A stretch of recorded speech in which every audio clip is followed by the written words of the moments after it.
Be finishing up chapter number 11 with verses 31 and 32.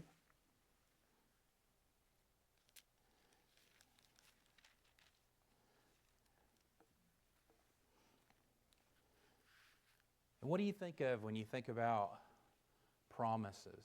What do you think about when you hear the word faithfulness? There's a lot of things that come to mind.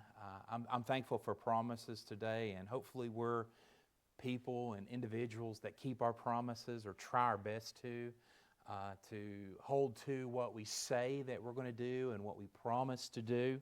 Hopefully we're like that, and also hopefully and prayerfully we're faithful to follow through and to be like that. And I'm thankful tonight that we know that we serve a God, that we serve the God of the universe, the God who created all things, the God that loved us so much that He gave His Son to die for our sins, that He is faithful and that the promises that He's given to us. I mean, we've looked at a lot of these already. One that comes to mind that we've already discussed is the promise that is in the sky of the rainbow.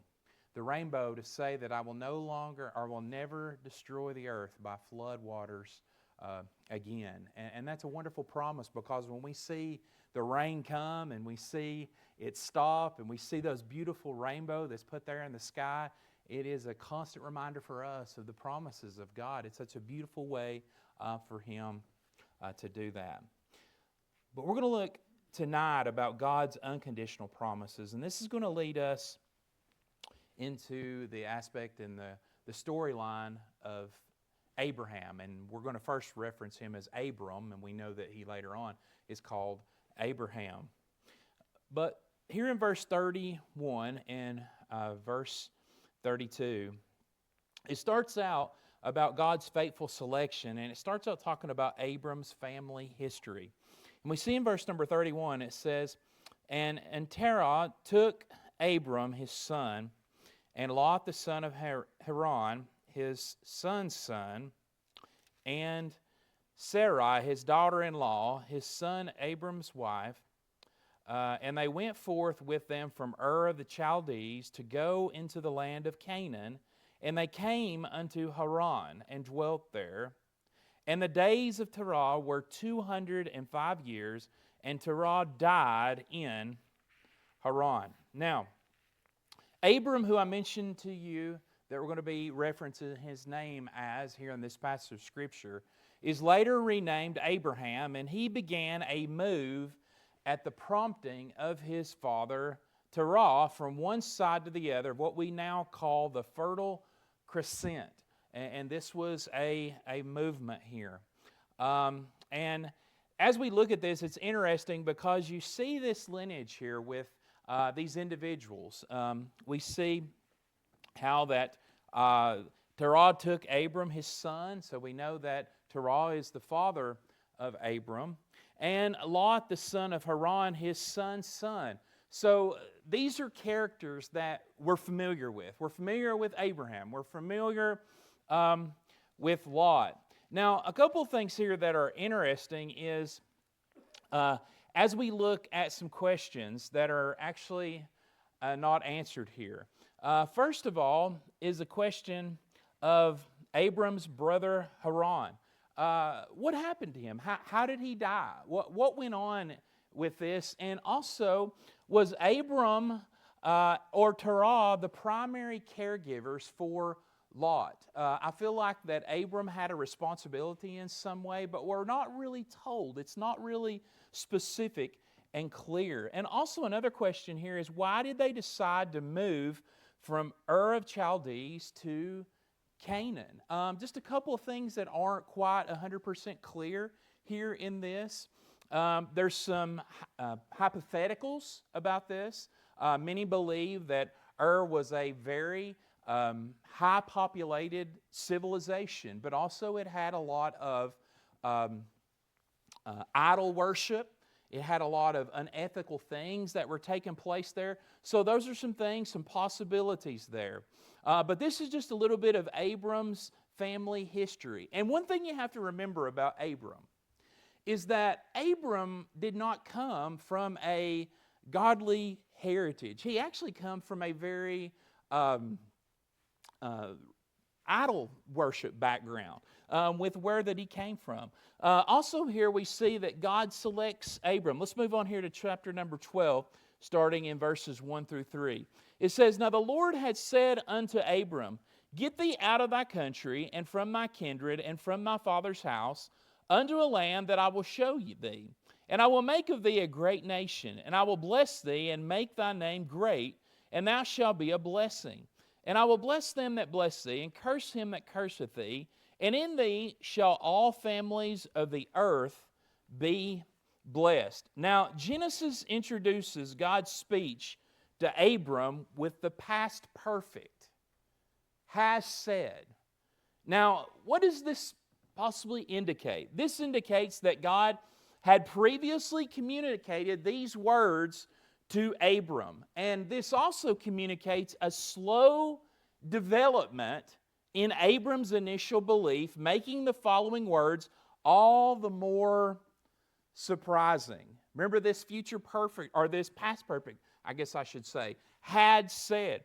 And when you look at this, it's interesting when you look at names and what names mean.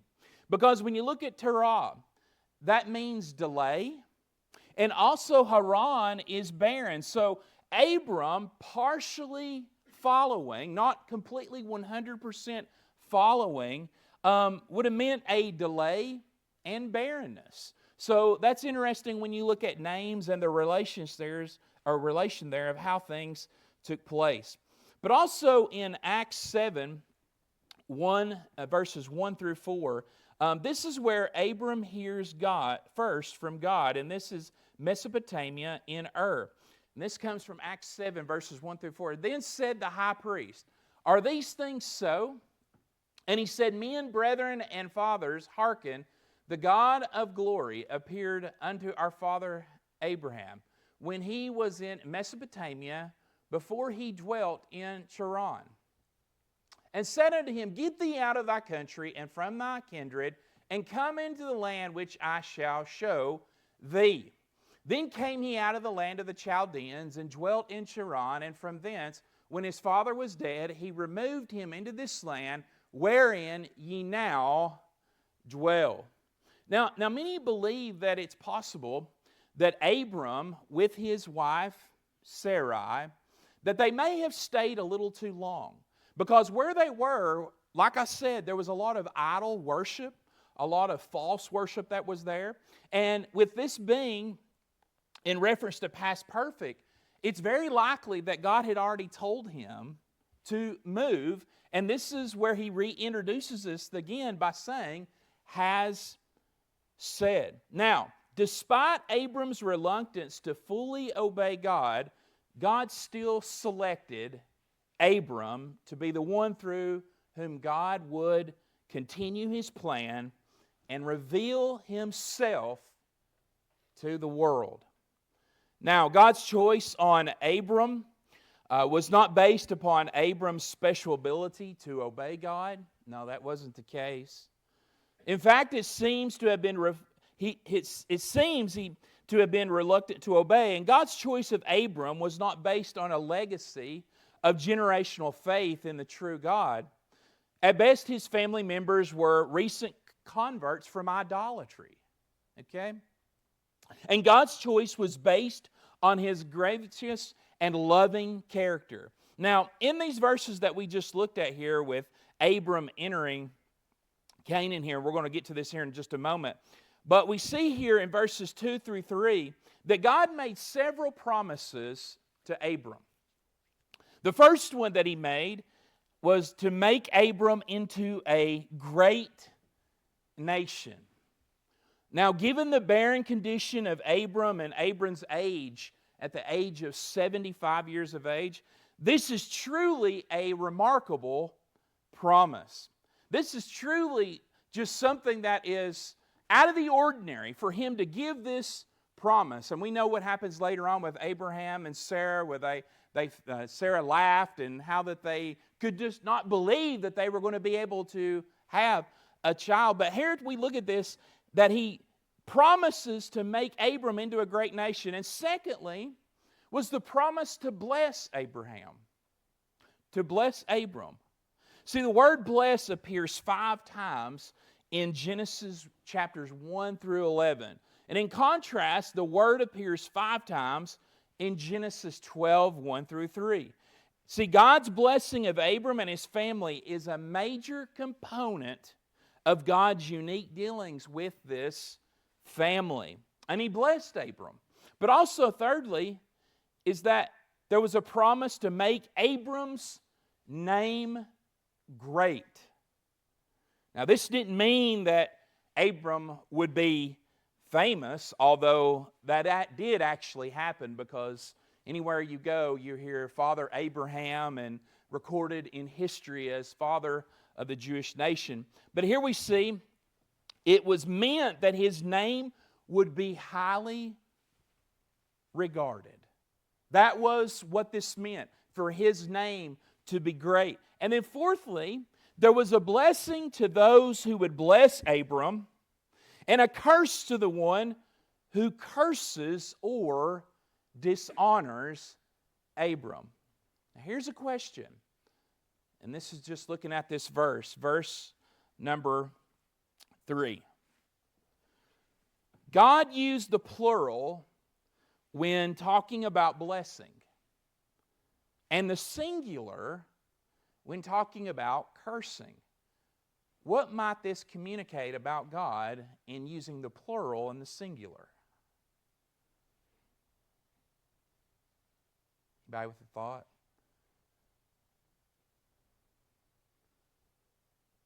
I thought on this for a while.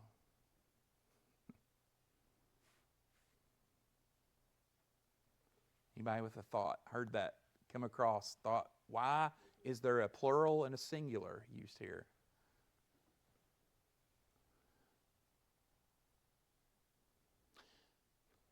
I think, and I wrote this down, I think the word of blessing those who bless compared with cursing him who curses is a subtle communication of God's will to extend grace rather than punishment. He wants to bless more than He wants to curse. I mean, that would be quite obvious, right? But I don't know if you've ever read that verse before and thought, why is there a plural and a singular here in context to these? And that's personally what I think that is talking about there. But also, number 5, another promise here is He was a promise to communicate the universal implication of God's choice of Abram. Now, through this one man and his lineage, all the families of the earth would be blessed. God promised to deliver humanity from Satan through a descendant of Eve, and that descendant, Jesus, eventually came from this specific family. So these are promises that God made to Abram. And He promised him and said, this is what I am promising to you, and this is what it'll look like. So let's look here at number 2, and this is God demonstrates His faithfulness.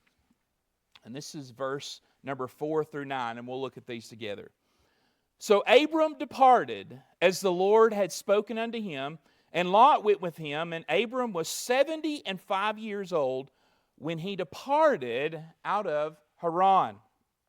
And Abram took Sarai his wife, and Lot his brother's son, and all of their substances that they had gathered, and the souls that they had gotten in Haran. And they went forth to go unto the land of Canaan, and into the land of Canaan they came. And Abram passed through the land unto the place of Shechem, unto the plain of Moreh, and the Canaanites was then in the land. And the Lord appeared unto Abram and said, unto thy seed will I give this land, and there builded he an altar unto the Lord, who appeared unto him. And he removed from thence unto a mountain on the east side of Bethel, and pitched his tent, having Bethel on the west and Hai on an east, and there he builded an altar unto the Lord, and called upon the name of the Lord. And Abram journeyed, going on still toward the south. Now, it's interesting to note that Canaan was about 400 miles to the southwest of Haran. So this was a journey. And many believe, before we even get to this passage and this part of this passage talking about what happened there in Egypt, but Abram and his family were nomads. They were just travelers. They were traveling along. They didn't have really much at all. But Abram followed what God had told him to do, and he left here.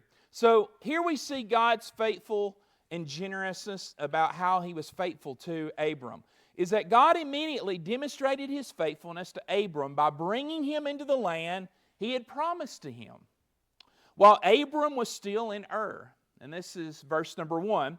And despite the passage of many years and Abram's initial failure to obey, God was faithful to His word.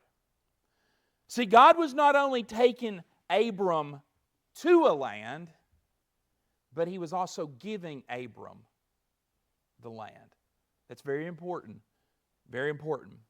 Now, LOB is an acronym that is helpful in remembering the key aspects of God's initial promise to Abram in Genesis 12. Is that L is for land, O is for offspring, and B is for blessing. So there was a blessing of land, offspring, and then he received God's ultimate blessing upon Abram and his family. And then we come down here to verse number 7. This is interesting. And it says, And the Lord appeared unto Abram. And this is the first time in the book of Genesis that we see a reference to where God appeared unto Abram. Now, it's likely that He appeared to other individuals, and we don't have that here in Scripture written like this. But it is likely that He appeared to Abram in some way. Many believe to be a theophany, a pre-incarnate Jesus, possibly, of a form that He appeared to Abram in.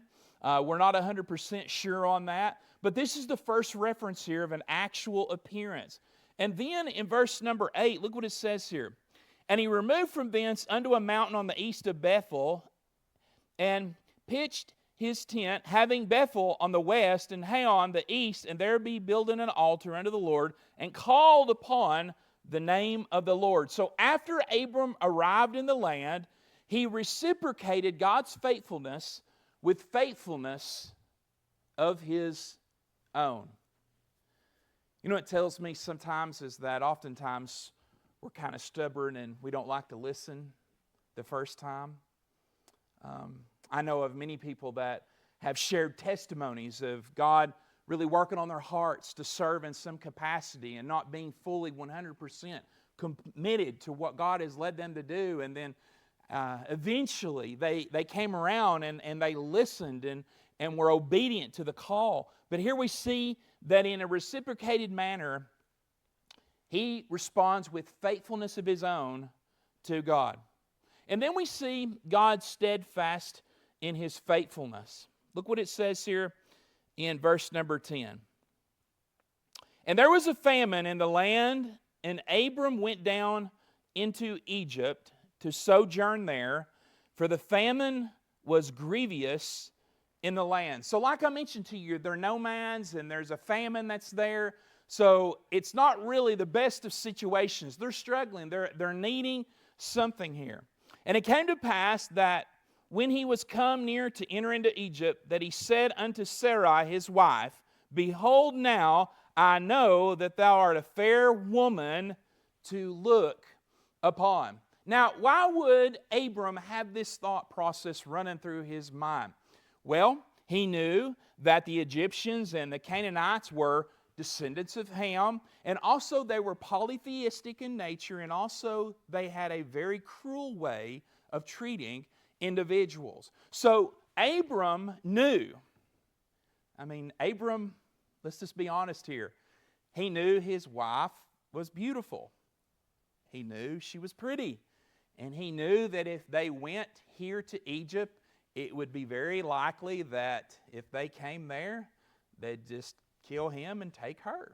That was his thought process. This is what he is thinking here. And he says this, he said, thou art a fair woman to look upon. And in verse number 12, therefore it shall come to pass, when the Egyptians shall see thee, that they shall say, this is his wife, and they will kill me, but they will save thee alive.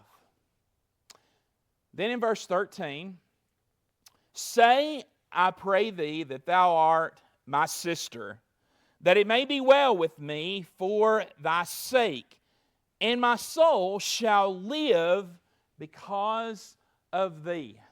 Now, all right, he's did exactly what the Lord has told him to do. He's going and he's doing what he's supposed to do, and here he comes, and the first thing he wants to do is lie. You know, I've always said this, that nothing is ever good that comes birthed out of a lie. I mean, here we see that he is going to lie and say you're my sister, so they won't take my life. I mean, he's thinking of self here. And here we see in verse number 14, and it came to pass that when Abram was come into Egypt, the Egyptians beheld the woman that she was very fair. So at least he knew. He knew his wife was beautiful and that she was fair to look upon. And here they come into Egypt, and the Egyptians say, man, this woman is beautiful. She's beautiful to behold here.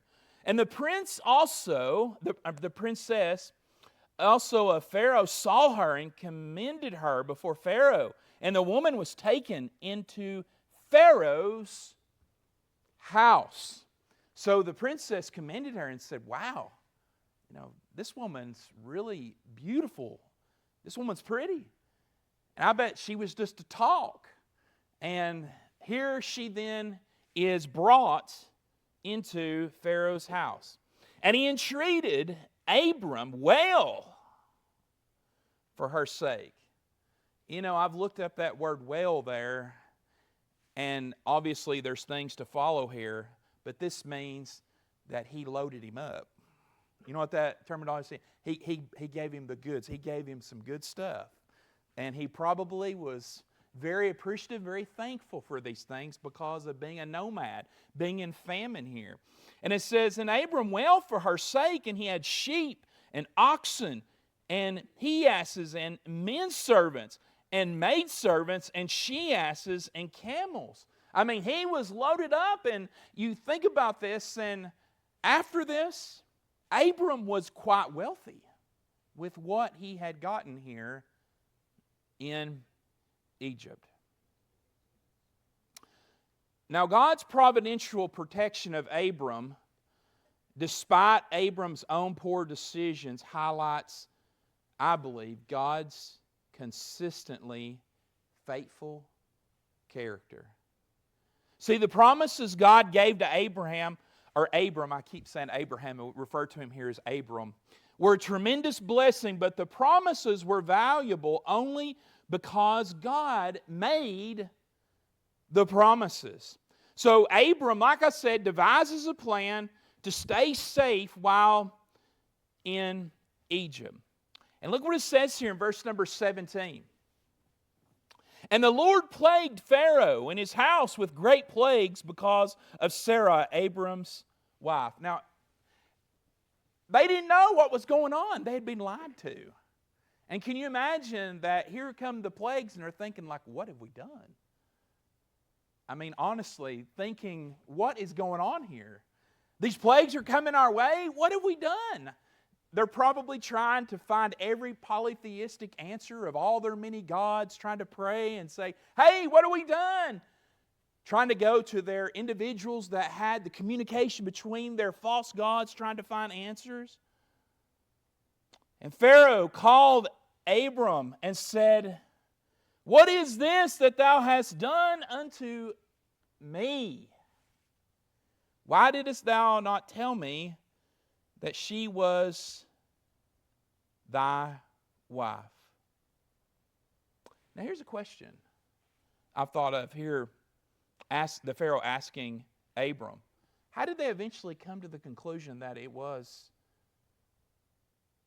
that she was Abram's wife?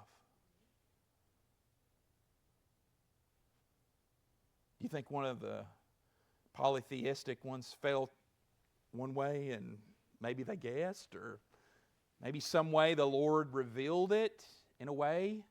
I've always thought that. Like, how did they find out that Sarai was actually his wife? Good question. May have. Very possible. Yeah. She may have thought, boy, I hate to see y'all go through this. I got to let this out.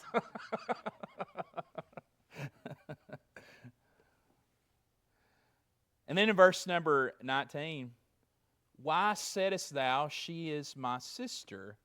So I might have taken her to me to wife. Now therefore, behold, thy wife, take her, and go thy way.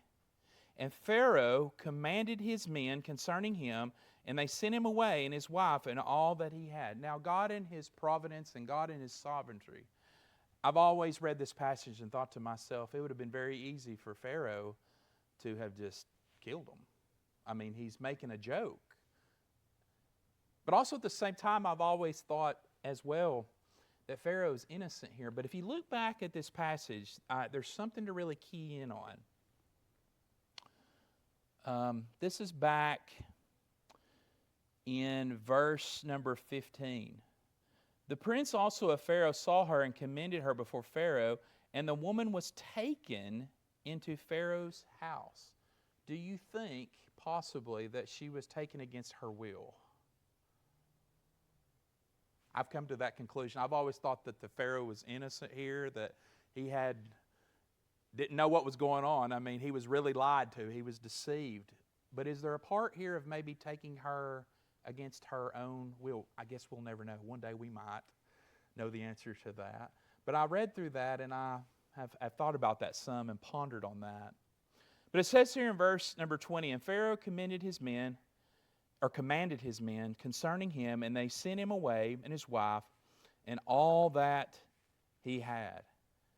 And one thing for sure, Abraham left with a lot more than he come in with.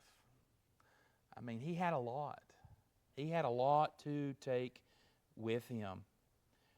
And so even in the midst of this, God was working.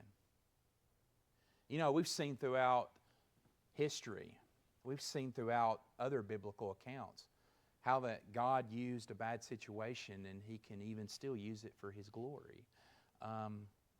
Even in this lie, and we'll find later on it happens again with Isaac there, but as we see this, it's interesting to see how God works, and He's working behind the scenes. Even through times where we think that we've truly messed up. And I'll never forget one time Charles Spurgeon was preaching a sermon, and he was sick and he didn't feel good. And he said he got up to preach and he felt like that he had really butchered it, and that it was probably one of the worst sermons he'd ever preached. And he said that when the invitation was given, there was, I don't know how many souls that were saved that night because of him just being faithful. And even though he felt like he butchered it. And I think that even times that we feel like that we mess up and we fail, God's still working. In some way, shape, or form, He's still working. Even through this mess, this deception for Pharaoh, God was still working. And here he goes, and Abram leaves with more than he actually came in with. And then we see here in Genesis 13, 1 through 12, this concludes the Genesis 12 account. And these important verses communicate that Abram was greatly blessed in Egypt, just like I was talking to you about. It says, and Abram went up out of Egypt, he and his wife and all that he had, and Lot with him into the south. Now don't you know, just for a moment, just being practical here this evening, that as they left, Sarai looked at Abram and said, don't do that to me again.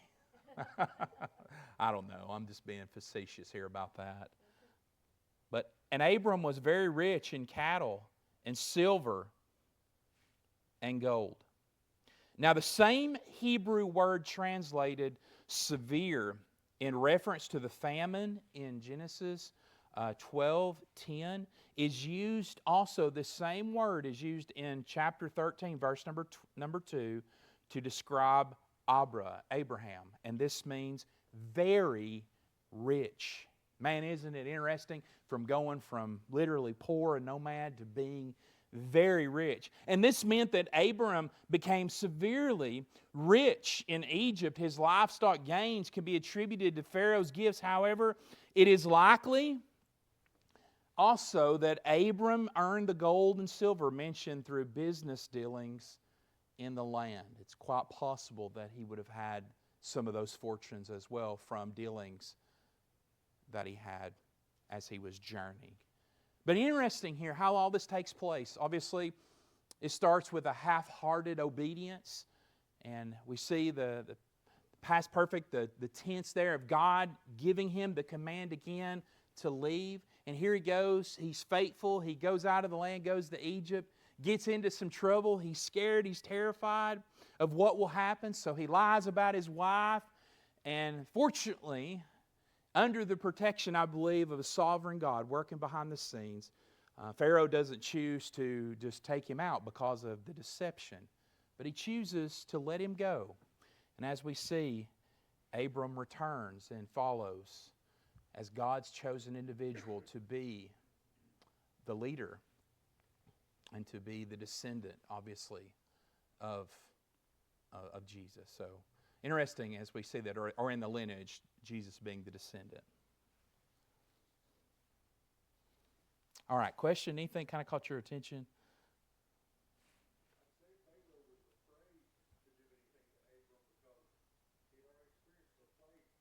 Yes. Yeah. Yes.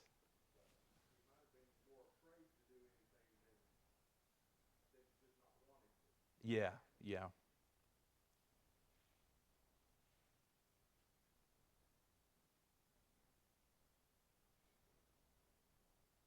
Didn't that happen?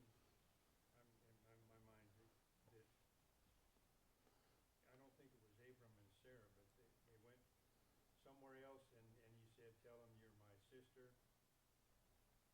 And whoever was a Pharaoh or something looked out his window and saw them holding hands or whatever, and knew right away that they weren't brother and sister. Heard him speaking, and I thought, huh? He heard him. Whoever walked by the window heard him speaking. Who was that? I can't remember. I thought it was this. Yeah. You know, it wasn't this one. Mm-hmm. I know what happened to Isaac. I can't remember the passage. Okay, maybe it was Isaac and his wife, where they went somewhere, and he said, so I guess like father, like son. Yeah. Obviously, though, Pharaoh knew that it was wrong to have somebody else's wife. He didn't know his wife. Yeah, but he didn't know, though. He did know it after they told him. Yeah. Well, we don't know who told him. I know. Yes, but that's, yeah. Once he knew, he said, I don't want any more plagues. Get out of here. The only logical thing, like Max mentioned earlier, it's possible that Sarai could have told him, but we're not clear. We don't know. Some way he found out. And he brought it right to Abram's attention. And I mean, I think Abram was probably, he might have been more fearful in that moment than he was before because he knew that he had been caught. It would be very puzzling to know these plagues are happening and you don't know why until the beans are spilled. Somebody comes clean, and it's quite possible it could have been her, it could have been somebody else had heard, or someone in the camp. I don't know who it is that could have said that. Yeah.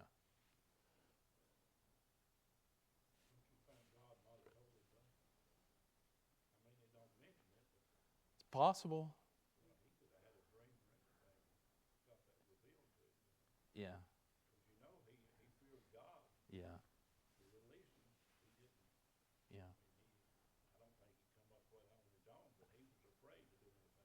Yeah. Very possible.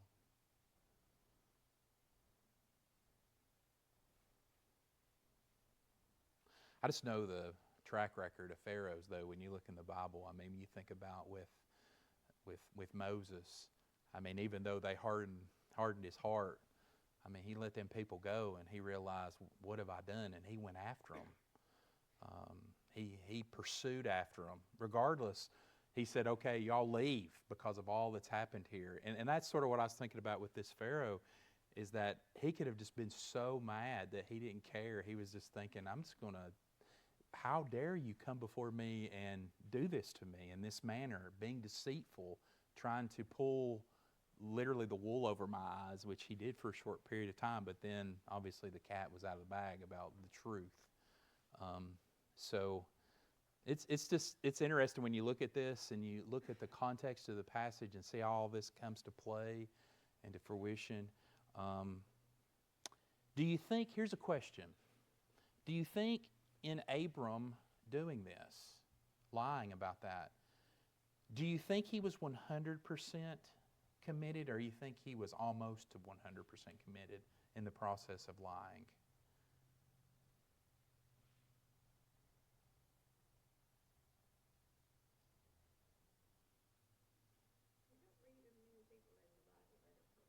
Yeah, yeah. I'm just thinking that, once again, just a question here, just to consider. Yeah. People that we probably wouldn't considered our friends. Yeah. Guess with his life on the line, he thought he had to come up with something quick. Because he knew that the descendants of Ham were polytheistic and they were cruel. And he knew that what was ahead of him, most likely, what would to come. And so he had to come up with a plan of his own. And so that's what leads me to think, was he distracted because of that thought process of thinking, I've got to do something, if not, I'm in trouble? But he obviously didn't care what happened to her. Yeah. And that happens when you're very selfish, I think. Yeah. Yeah, but still, Yeah. And that goes back to this unconditional promise. God promised these things to him even when he wasn't 100% right. God still brought him through this. In this situation, I believe he was spared, because it would have been very easy for Pharaoh to have done something. Yes, he knew what the plagues were, but it would have been very easy for him to have treated him in a harsh manner. But instead, he didn't even take the stuff back. He just let him go with it. Yeah, just get out. Yeah. So I don't know. There's a lot of factors here. So as you look at that, it's just interesting to consider and to look at. maybe he let him go just because he didn't want to be embarrassed to his people. Possibly. He's a Pharaoh and he didn't want to be embarrassed that he was stupid. Yeah. Get out of my way, get out of town, I won't see you anymore. Yeah. Mm-hmm. Never come back. Don't tell anybody about this. Yeah. Possible. Maybe for it to be an unconditional promise, somebody has to do something wrong for you to unconditionally promise them and love them. Generally, you're not perfect with people. Yeah. Unconditionally love you, you're not. No matter what Yeah. you do. Yeah. Just a thought. It is. It is.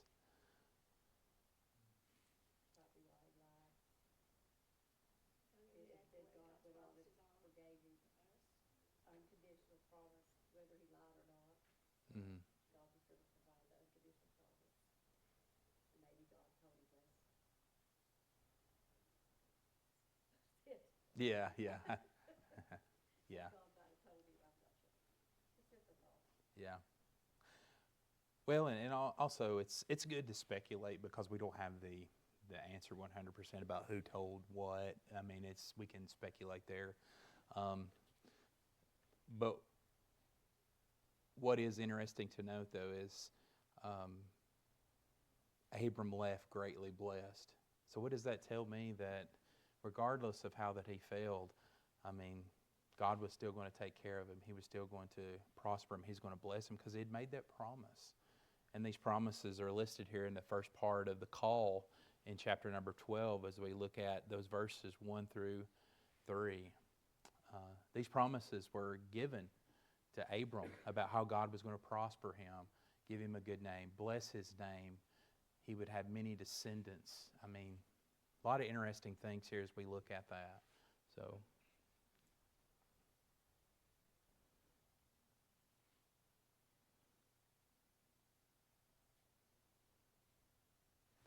anybody else with a thought?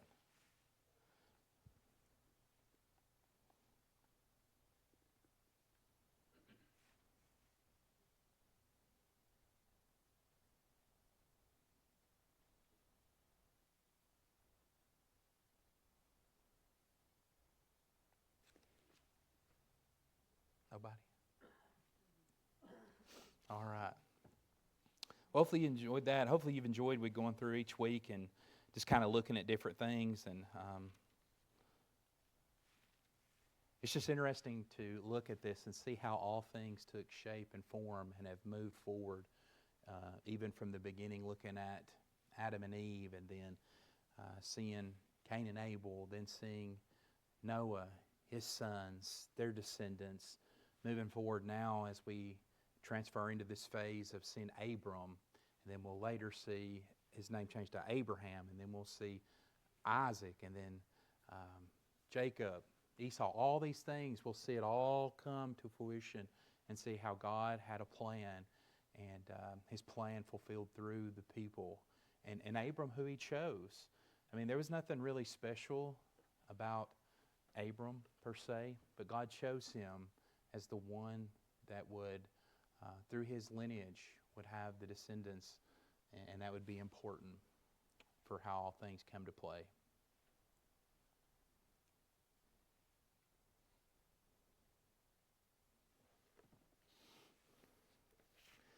All right. Well, thank you for being here tonight, and please remember Sunday about the love offering. We have these envelopes if you'd like to give one and be prepared for Sunday to give. We'll be taking that up, and then Tuesday I'll be able to deliver that to the family. I'm looking forward to seeing them, hopefully being able to pray with them.